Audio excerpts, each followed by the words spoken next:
In the next minutes, I will tell you something about the basics of wine growing, the vineyards, and viticulture in Austria. Our team is Oswald Johannes, Lisa Hamminger, Sarah Neuhold, Paul Mayrold, and me, Meyer Philipp. So, wine growing in Austria has a long tradition.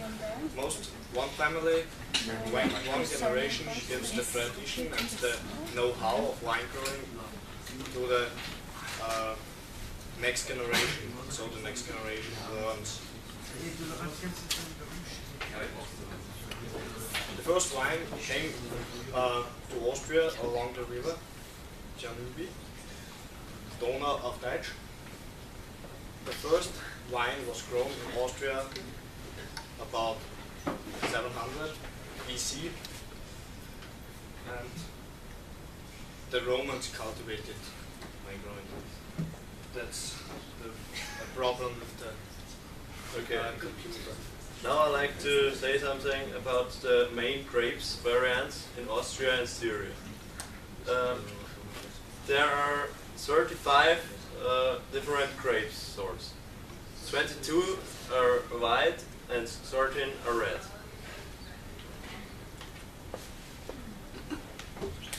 So some famous grapes are Grüner Veltliner, Neuburger Muscatella, Frühroter Veltliner, Bouvier, Roter Veltliner, Zierfandler, Blauburger, Blaufränkisch. So, wine growing regions.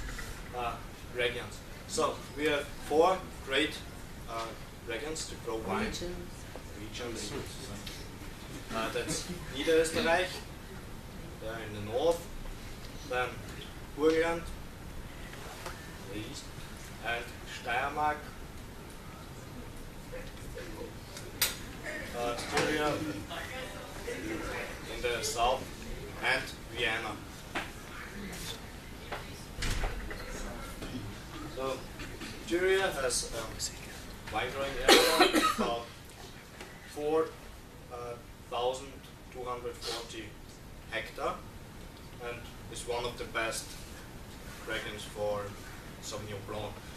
The most famous grape variants are Welsch Riesling, Pinot Blanc, Chardonnay, Grauburgunder, Traminer, Schilcher und Zweigelt.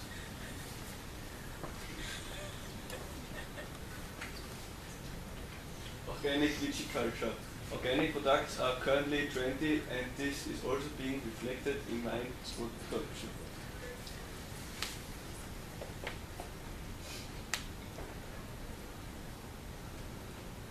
The use of easily soluble chemical and artificial functions as well as herbicides is prohibited.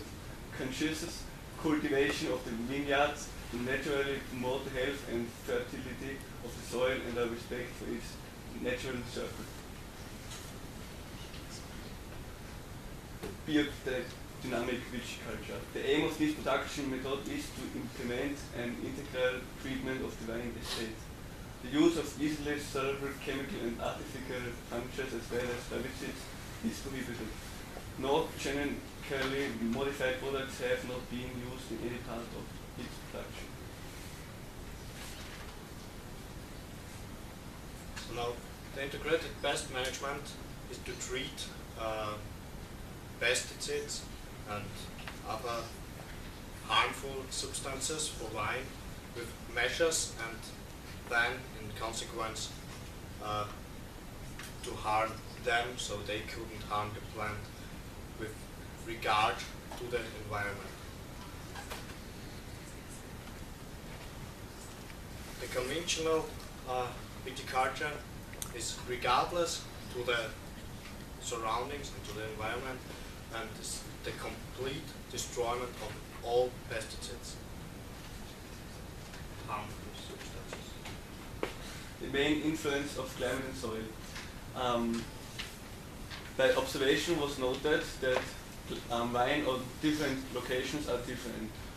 So for quality and child is also important the weather, the climate and the soil. The climate for the wine is important that there are warm temperatures without large fluctuations, a lot of sunlight, and it should be not too wet. The soil. One important ability of the soil is the store of water and is necessary to donate the plant this water. It's also believed that the chemical composition of the soil has a great importance, but there is any evidence. Now we go on with the harvest time. The harvest time depends on the grapes variants and the target sugar contents. The harvest time takes place between August and October.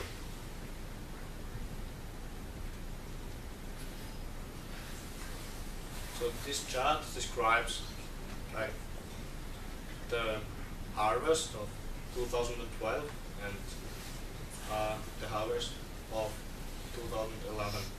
It's the preview of the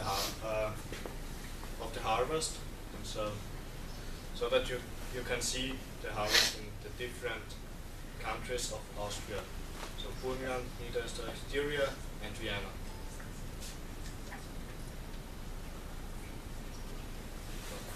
Now let me tell you something about wine production. The wine production is divided into phases, and white and red will almost go through the same process. Purification.